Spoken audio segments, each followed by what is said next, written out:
Hello, അസ്സലാമു അലൈക്കും. എന്താണ് എല്ലാവരും വിശേഷങ്ങളൊക്കെ? അപ്പോൾ നമുക്കിന്നൊരു അടിപൊളി മത്തങ്ങ പായസം എങ്ങനെ വെക്കുന്നതെന്ന് നോക്കാം. സത്യം പറഞ്ഞാൽ ഈ മത്തങ്ങ കൊണ്ട് പായസം വെക്കുന്നൊന്നും അറിയില്ലായിരുന്നു കേട്ടോ. നമ്മളൊരു ഫ്രണ്ട് പറഞ്ഞിട്ടാണ് നമുക്കറിയുന്നത്. ഇപ്പോഴൊന്നുമല്ല, കുറച്ച് മുന്നേ, ഒരു 2-3 വർഷം മുന്നേ പറഞ്ഞതാണ്. അന്ധകാലത്ത് ഉണ്ടാക്കാമെന്ന് വിചാരിച്ചപ്പം എന്തോ നടന്നില്ല. അപ്പോൾ എന്തായാലും നമുക്കതൊന്ന് ട്രൈ ചെയ്ത് നോക്കാം.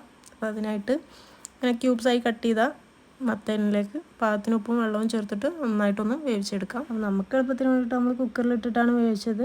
അല്ലാന്നുണ്ടെങ്കിൽ കുറച്ച് വെള്ളം ഒഴിച്ചിട്ട് പാനിൽ തന്നെ നമുക്ക് വേവിച്ചെടുക്കാം. ഇനി അത് നന്നായിട്ടൊന്ന് ഉടച്ചെടുക്കുന്നുണ്ട്. ഇനി അതിലേക്ക് മധുരത്തിന് ആവശ്യമായിട്ടുള്ള ശർക്കരപ്പാനി ഒഴിച്ച് കൊടുക്കുക.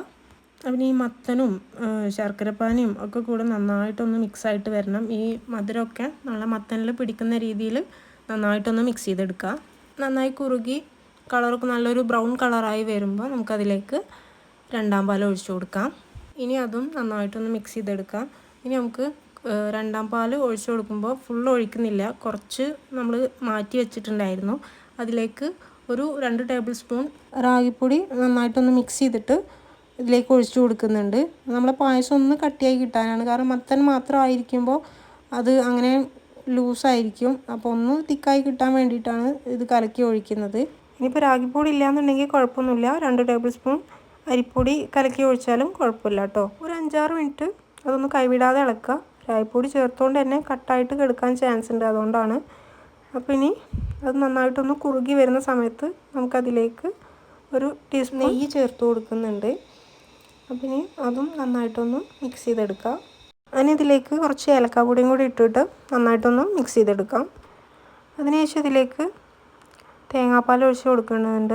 നല്ല കട്ടിയുള്ള പാലാണ് ഒഴിച്ച് കൊടുക്കുന്നത്. ഇനി തിളക്കമൊന്നും വേണ്ട, ഒന്ന് ചൂടായാൽ മതിയാവും. അപ്പോൾ ഇനി അത് നന്നായി ഒന്ന് മിക്സ് ചെയ്തിട്ട് നമുക്ക് മാറ്റി വെക്കാം.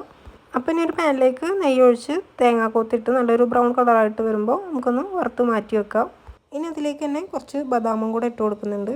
അതൊന്ന് വറുത്തെടുത്തതിന് ശേഷം അതിൽ കുറച്ച് കിസ്മിസും കൂടെ ഇട്ട് കൊടുത്തിട്ട് നമുക്ക് പായസത്തിലേക്ക് ഒഴിച്ച് കൊടുക്കാം. അപ്പോൾ അതാ നമ്മുടെ അടിപൊളി മത്തങ്ങ പായസം റെഡി ആയിട്ടുണ്ട്.